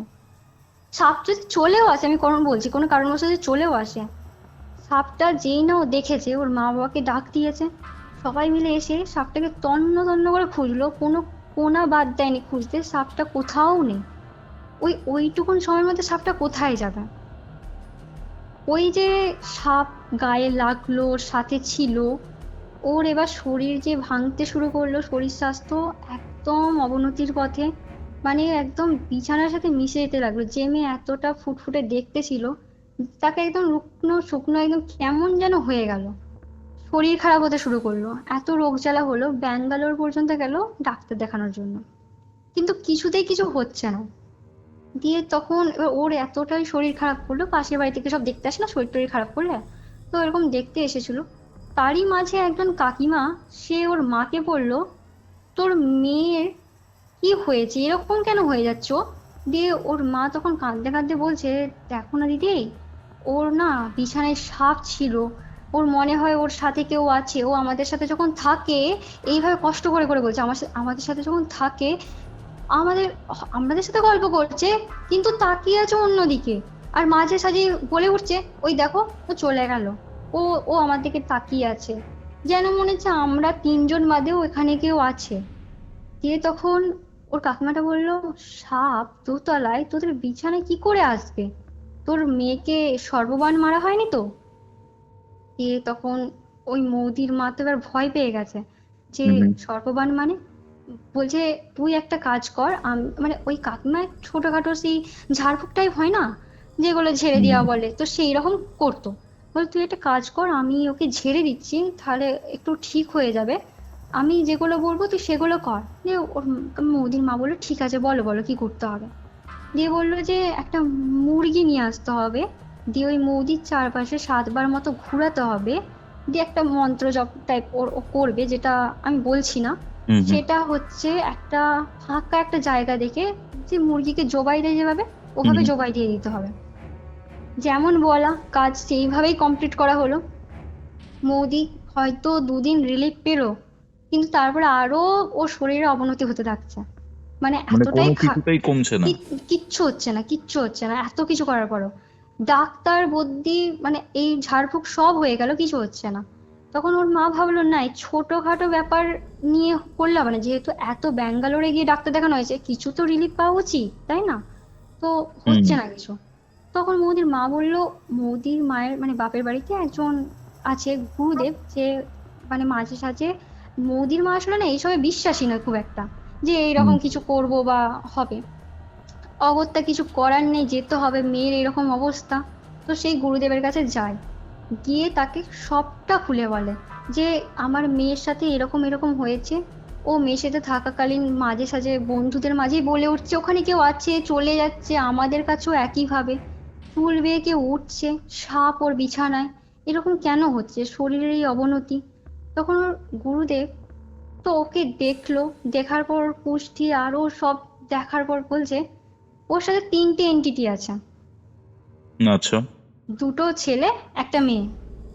তো কোনোভাবেই ওকে হয়তো একদমের জন্য মানে সারা জীবনের জন্য বিষয়টা থেকে ও চলে আসবে সেটা না, বাট টাইম লাগবে, ধীরে ধীরে ওকে ছেড়ে যাবে ওরা, কারণ ওর সাথে ওরা অনেক দিন ধরেই আছে, এরকম বলছে। এবার তো মৌদির মা খুব কান্নায় ভেঙে পড়ে, তাহলে কি হবে? দিয়ে তো ওই গুরুদেব একটু যেমন যজ্ঞ করে, একটু কাজ করে, তারপর ঝাড়ফুঁক টাড়ফুঁক সব সব করে মোটামুটি কবচ দেয়, জল পড়া দেয়। সে দিয়ে তো আগেও তারপর, দিয়েছিল। হ্যাঁ ওটা তো ঝাড়ফুঁক করা হয়েছিল, হুম কিন্তু এখানে যজ্ঞ করা হলো, তাবিজ দেয়া হলো, জল পড়া আরে দেয়া হলো। তো কিন্তু বলে আগেই বলে দিয়েছে গুরুদেব, যেহেতু 3টে এন্টিটি আছে অনেকদিন আগে থেকে, ধীরে ধীরে যাবে, ওরা একবারে যাবে না, সময় লাগবে, কিন্তু মোদির শরীর আরো ভেঙে যাবে, মানে সবটা বলেই দিয়েছিল। হুম তো প্রসেস বাই স্টেপ বলেছিল এগোতে, একবারে সবকিছু হবে না। তো হুম মৌদির ব্যাপারটা এখানেই ক্লোজ হলো, কারণ ওর তো নির্মূল তো একবারে হচ্ছে না। এবার ঘটনা মোড় নিল আরেক দিকে। কিরকম না, 2022-এর ঘটনা বলছিলাম এগুলো, দিদির ফাইনাল ইয়ার হুম এক্সাম হুম হুম শেষ হুম হুম হলো, হুম। দিদিরই ক্লোজ ফ্রেন্ড এরকম হলো। 2000, এবার 23-24-এর ঘটনা, মানে পরপরই হচ্ছে। ওই মেসেই দিদির আর 2জন কাছের বন্ধু গেল থাকার জন্য, তো তাদের থ্রুতে কন্ট্যাক্টে দিদি এই ঘটনাগুলো জানতে পেরেছে, ঠিক আছে? তো হুম হুম দিদি যে রুমটাই ছিল, ওই রুমেতে থাকতো 2জন, একজনের নাম পিয়ালি, একজনের নাম স্নেহা। হুম তো ওরা 2জন থাকতো। এবার বলে রাখি দাদা, ওই রুমে যারাই থাকতো তাদের মধ্যেই না কোনো বিষয় নিয়ে ঝামেলা ঝগড়া হতোই, সেম হুম ভাবে দিদির সাথে দিদির রুমমেটের হয়েছে, এরও তাও। পিয়ালিদির সাথে স্নেহাদি সেম ভাবে। না কিরকম ঝামেলা, খুবই ছোট ব্যাপার নিয়ে। পিয়ালিদি আর স্নেহাদি দুজনে একটা স্ট্যান্ডার্ড ফ্যামিলি থেকে বিলং করে। এমনটা না যে এই একটা সিলি ব্যাপার নিয়ে ওরা ঝামেলা করবে। কিরকম, যে তখনকার দিনে দেখবে সিক্রেটের যে পারফিউম হয় না, 4টে 130 টাকা 40 টাকা সামথিং এরকম নিত। তো পিয়ালিদি ওই সিক্রেটের 4টে পারফিউম নিয়েছে। দিয়ে এবার ও নিয়েছে, নিয়ে নিজের মতো করে রেখেছে, রেখে তারপর ও বেরিয়ে যায় কাজে, নিজেদের কলেজ টলেজ বেরিয়ে যায়। হঠাৎ করে এসে দেখছে পারফিউমের সেটটা নেই। তো এবার ও সন্দেহ করছে স্নেহাদিকে। এবার ওকে বলছে তুই কি নিয়েছিস, ওকে এবার চোর টোর অপবাদ দিচ্ছে, এগুলো তো ঠিক না। এবার ও তখন বলছে আমার কি মনে, এই ব্যাপারগুলো নিয়ে ঝামেলা লেগে থাকতো। তো এবার বলি দাদা, স্নেহা, আমি যদি বলছি কথার কথা, স্নেহাদি আমি পারফিউমটা নিয়েছে, তো নিলেও কি করবে, 4টে পারফিউম এক জায়গাতেই রাখবে, তাই না? কিন্তু ওই পারফিউম গুলো ঠিক 2 থেকে 3 দিন পর স্নেহাদির কাছ থেকেই পাওয়া গেল। স্নেহাদির ট্রলি থেকে 2টো, সাইড ব্যাগ থেকে 2টো। আচ্ছা। ঠিক আছে, হ্যাঁ এরকম। দিয়ে তো স্নেহাদি বাড়ি যায়। পিয়ালিদি সেই সময় পুরো ওই রুমটায় একা, আর ও একটু ভীতু স্বভাবের ছিল, লাইট জ্বেলে ঘুমোতো। ওর সাথেও ঠিক সেম সেম জিনিসগুলো ঘটছিল যেটা দিদির সাথে ঘটেছিল। কিরকম না, ও শুয়ে আছে, মনে হচ্ছে ওর বেডেতে কেউ বসে আছে ওরই সাথে, ওরই পায়ের দিকে লাইট জ্বলছে নিমছে, একই সিমটম। কিচেনে রান্না করলে জলের ট্যাপটা খুলে যাওয়া, তারপরে শাওয়ার অন হয়ে যাওয়া, সব একই রকম। একদিন ও ওই দুয়ারেতে দাঁড়িয়ে আছে, মেসের যে বললাম তোমার এল শেপ দুয়ারটা আছে, দাঁড়িয়ে ফোন করছে কাউকে। অপোজিট দিকে জানলাটা যেটা আছে, যেটা স্লাইড জানলা বললাম, তার ঠিক অপোজিট দিকে ঘুরে ফোন করছে। হঠাৎ করে কোনো বাতাস নেই, কোনো ঝড় নেই, কিচ্ছু নেই, ওই যে স্লাইড জানালাটা নর্মালি কি করে খুলবে, তাই না? কোনো মানুষ যদি না খুলে, সেটা খোলার কোনো রকম কোনো আছে? কোনোভাবেই কোনো উপায় নেই। জানালাটা হট করে খুলে গেল, এতটা পরিমাণ খুলে গেল, মানে যে কেউ ধরো রেগে মেগে যে জানালাটাকে খুলে দেয়, যেভাবে আওয়াজ হবে সেরকম খুলে গেল। ও তো ওটা দেখার পুরো পুরো স্তম্ভিত। দিয়ে ওই রাত্রে ও আর ওই রুমে থাকেনি। ও সেম ভাবে ওর পাশের রুমে দিদির সাথে গিয়ে শেয়ার করে থেকেছিল। ও রুম চেঞ্জ করে নিল, দিয়ে ও পাশের রুমে শিফট হয়ে গেল। নেহাদি আসলো, এবার ও তো ওই রুমে একা, ওর সাথেও একই জিনিস ঘটতে শুরু করলো। লাইট ফ্ল্যাকচুয়েট করা, তারপরে মনে হয় বেডের তলায় কেউ আছে, রান্নাঘরে, ওকে রান্না করলে একা, মোটামুটি একা থাকলে এই ফিলগুলো হতো। ও কি করলো, ও মেসটাই ছেড়ে দিল, দিয়ে রইলো পরে পিয়ালি দিয়ে আর কিছু আশেপাশের কলেজের যারা সব আছে এসে থেকে যায়। তারা এবার শুনতে পাচ্ছে কি না, ছাদে কেউ এক প্রান্ত থেকে আরেক প্রান্তে হাঁটাচলা করছে, ছোটা দৌড়া করছে। গোটা ছাদময় নয়, শুধুমাত্র একদিক থেকে আরেক দিক, একটা নির্দিষ্ট ওয়েতে। সবাই মিলে ঠিক করলো যে চোর টোর এসেছে হয়তো, আমরা দেখতে যাব কে। তো সবাই মিলে মেসে যারা যারা ছিল ওই 3rd ফ্লোরে, সবাই দেখতে আছে ছাদে কে আছে। একটা একটা করে যখন স্টেপ ওরা এগোচ্ছে, আওয়াজ তত বিকট ভাবে বাড়তে থাকছে, যেন মনে হচ্ছে ছাদে যে আছে সে নিচের দিকে নামছে। ওরা আর সাহস পেল না। সেদিন সবাই নেমে এসে নিচে এক রুমে সারা রাত জেগে সবাই সবাই ঠিক করলো মেসে তো কিছু গন্ডগোল আছে, তো মেসের ওনারকে দিয়ে বলতে হবে কি ব্যাপার। পরের দিন সকাল হতেই মেসের ওনারের কাছে সবাই গেল, যেখানে কি ব্যাপার হচ্ছে, এরকম ছাদে আওয়াজ, এইগুলো কি হচ্ছে, আমরা সবাই মিলে একই জিনিস কিভাবে ফিল করব। মেসের ওনার কি বলছে না, সেই বিষয়টা নিয়ে না ভেবে বলছে তোমরা পাগল হয়ে গেছো, এরকম বলছে।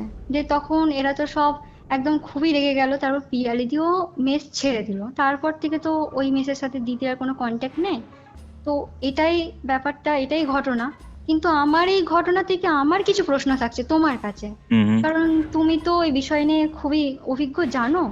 তো আমার কথা হচ্ছে, দিদি যে ওই রাতে দুজনকে দেখেছিল, ওই দুজন কে ছিল? বা মৌদির সাথে যে 3টে এন্ট্রি ছিল, ওই 3জন কে ছিল? বা ওই ছাদে যে ছিল ঘোরাফেরা করছে, ওই কে ছিল? নাকি সব কিছুর সাথে কিছু কানেকশন রয়েছে? কি মনে হয় তোমার? ফার্স্ট অফ অল, বাড়িতে ভীষণ পরিমাণে বাস্তুদোষ রয়েছে। ঠিক আছে, বাস্তুদোষ না থাকলে এরকম টাইপের জিনিসপত্রগুলো অ্যাট্রাক্টেড হয় না। এবং যে বাড়ির কথা বলা হচ্ছে, যে বাস্তুতে এই প্রবলেমগুলো হচ্ছে, যে জমির ওপরে তৈরি এই পুরো জিনিসটা, ঠিক আছে, এই পুরো বাস্তুটা, জমিতে কিছু না কিছু অসুবিধা বা প্রবলেম রয়েছে। তাহলে দাদা, হ্যাঁ বলো। হ্যাঁ বলছি, তাহলে যে ওই মৌদির সাথে বাড়ি অব্দি ওরা গেল, তাহলে ওরাই কে ছিল?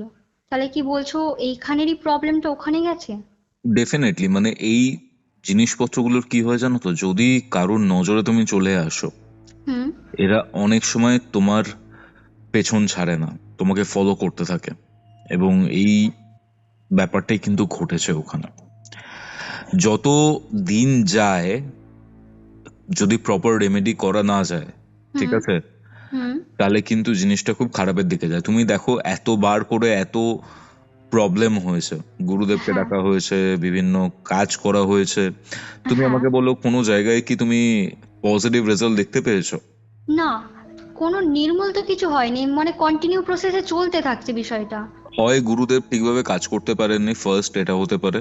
হ্যাঁ। সেকেন্ড যেটা হতে পারে, যে জিনিসটা দিয়েছেন উনি, ঠিক আছে, হুম। হুম। সেই জিনিসটা বারংবার নষ্ট হয়েছে ওই বাস্তুতে থাকার কারণেই।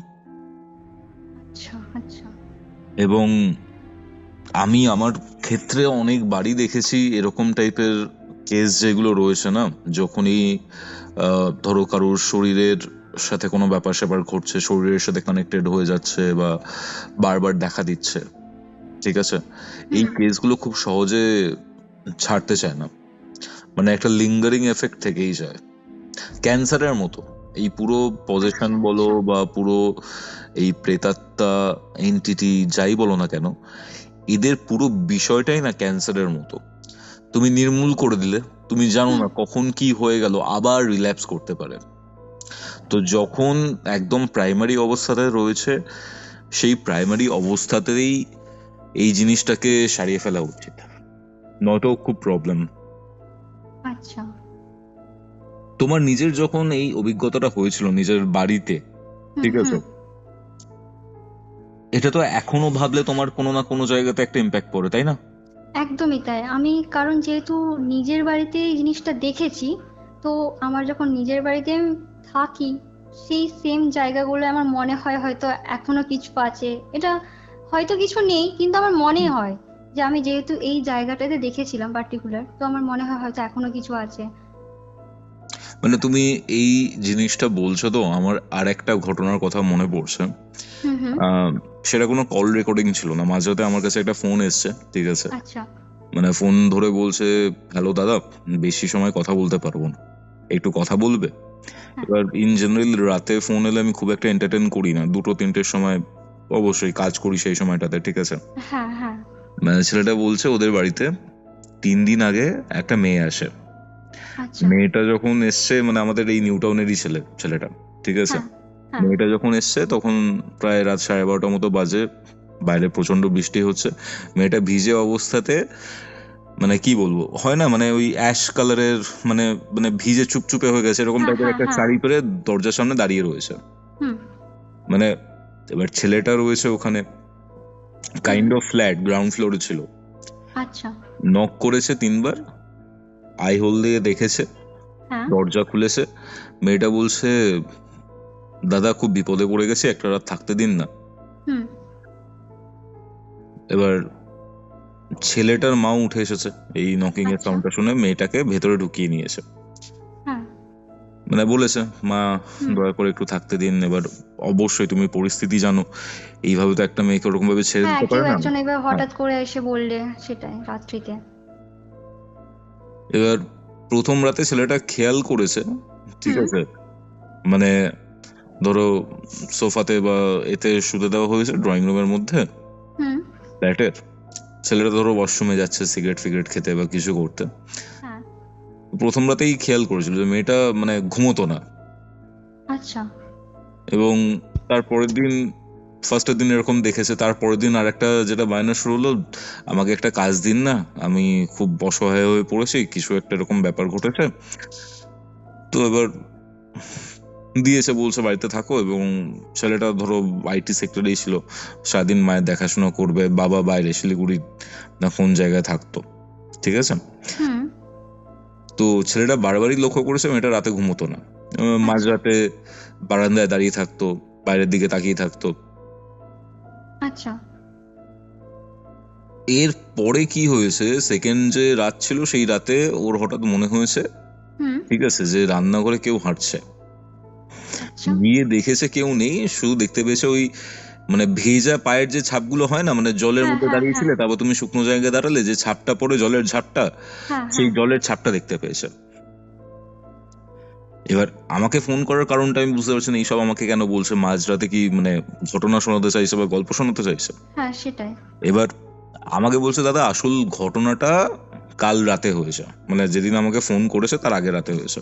ও হুম ঘুমোচ্ছিল, হুম হঠাৎ ওর মনে হয়েছে যে কানের কাছে কেউ আস্তে আস্তে ওর নাম ধরে ডাকছে। হুম ও যখন মানে সাড়া দেবে, ও তখন শুনতে পাচ্ছে মানে ওকে কেউ বলছে যে ওকে দেখে ফেলেছিস, তাই না, ওকে দেখে ফেলেছিস। ও চোখ খুলতেই দেখে মেয়েটা ওর বিছানার পাশে গিয়ে দাঁড়িয়ে রয়েছে। আচ্ছা, এই কথাগুলো তাহলে কি ওই মেয়েটাই বলছে? হ্যাঁ, মানে ও কানের গোড়ায় মানে শুনতে পাচ্ছে ফিসফিস করে হ্যাঁ কেউ হ্যাঁ বলছে, হ্যাঁ ঠিক আছে।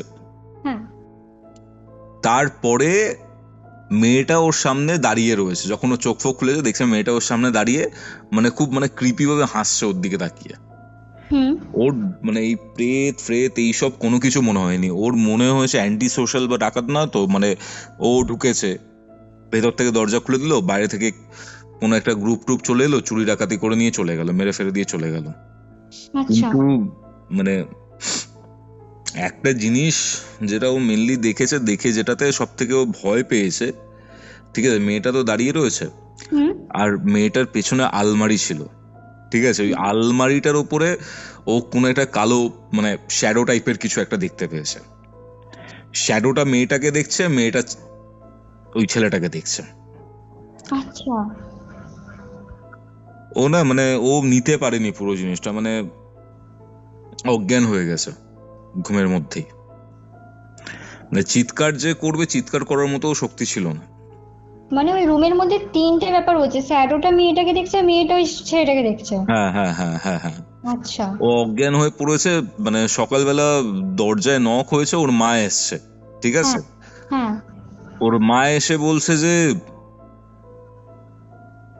মেয়েটা বাড়িতে নেই আর। এবার মানে ওর যেটা সবার আগে ওর মায়ের মনে হয়েছে মেয়েটা বাড়িতে নেই, এবার খটকা লেগেছে, মানে হ্যাঁ সব জিনিসপত্র দেখছে, কোনো কিছু চুরি টুরি যায়নি তো বা কিছু যায়নি তো, দেখছে কোনো কিছু চুরি যায়নি, হুম মেয়েটা বাড়িতে নেই। একটা জিনিস শুধুমাত্র যেটা মা কালীর ওরা ফটোতে রেখে পুজো করতো, ঠিক আছে, আচ্ছা আচ্ছা হ্যাঁ হ্যাঁ বাড়িতে অনেকে তো মূর্তিতে পুজো করেন না, ফটো রেখে পুজো করেন। হ্যাঁ একদম। মা কালীর ফটো যেটা ছিল, মা কালীর ফটোটা সিংহাসন যে জায়গাটা ছিল, সিংহাসনের জায়গাতে বাথরুমে পড়েছিল নাকি। মানে সিংহাসনটা বাথরুমে পড়ে আছে? না, সিংহাসনে মা কালীর ফটোটা ছিল তো, ওটা দিয়ে বাথরুমে আছে? ওটা বাথরুমে পড়ে রয়েছে। এই জিনিসটা হয়েছে। এবার এই মানে যেদিন সকালে দেখেছে মেয়েটা নেই, সেই দিন রাতে আমাকে ফোন করেছে। সারাদিন ওদের সাথে যায় নয় তাই হয়েছে, মানে মানে মা রান্না করতে যাচ্ছে, রান্না করতে যাওয়ার সময় হাত কেটে ফেলেছে, ঠিক আছে, বিভিন্ন ধরনের অ্যাক্টিভিটি হয়েছে, ভয় পেয়েছে। এবং সব থেকে খারাপ যেটা ব্যাপার হয়েছে, ওর হুম মা হোঁচট খেয়ে পড়ে যায়, হুম ঠিক আছে, হোঁচট খেয়ে পড়ে গিয়ে অ্যাটাক চলে এসছে ওকে। মানে মানে কি বলবো, ওর সাথে যা হচ্ছিল, ও মাকে নিয়ে হসপিটালে গেছে, বাবা তো শিলিগুড়িতে থাকে, ফোন করে ডেকেছে ওর বাবা, ও নাকি আসা মানে সন্ধ্যেবেলা হয়েছে, বাবাকে বলেছে, বাবা গাড়ি ফাড়ি জোগাড় করে বা কি করে আসছে কলকাতাতে। ও হুম আমাকে হসপিটালে বসে ফোন করেছে, বলছে দাদা কি করব। মানে এমন এমন জিনিসপত্র। আর দেখো মানে সচরাচর এখন কলকাতায় যা অবস্থা, ঠিক আছে, কাউকে বাড়িতে আশ্রয় দেওয়ার যে ব্যাপারটা, ঠিক আছে, হ্যাঁ হ্যাঁ এত সহজে হুম এই জিনিসটা খুবই রেয়ার।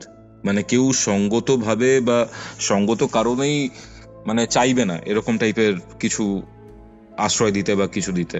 চোর ডাকাত হতে পারে, বিভিন্ন উল্টোপাল্টা ব্যাপারও হতে পারে। মানে ও মেয়েটার চোখের দিকে তাকিয়ে বলছে নাকি ওরা এমন আবিষ্ট হয়ে গেছে যে ওরা না করতে পারেনি।